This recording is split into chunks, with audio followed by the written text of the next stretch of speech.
Kuya, nasaan ang dorm ko? Night shift sa Catholic school dorm, tahimik.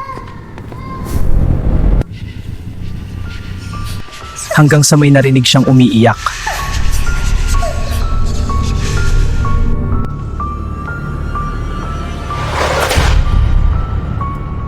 Kuya, nasaan ang dorm ko? Anong nangyari sa'yo? Naliligaw ka ba? Dito ba dorm mo?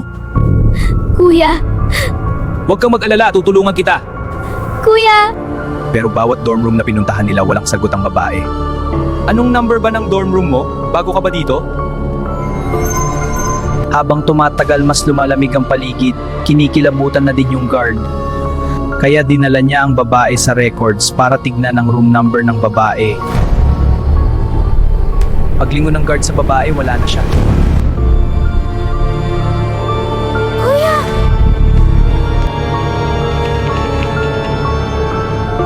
Dorm resident, pero patay na. Kuya, nasa dorm ako.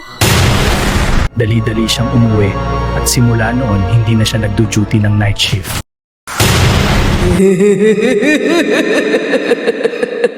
Like, follow, subscribe, and share for more.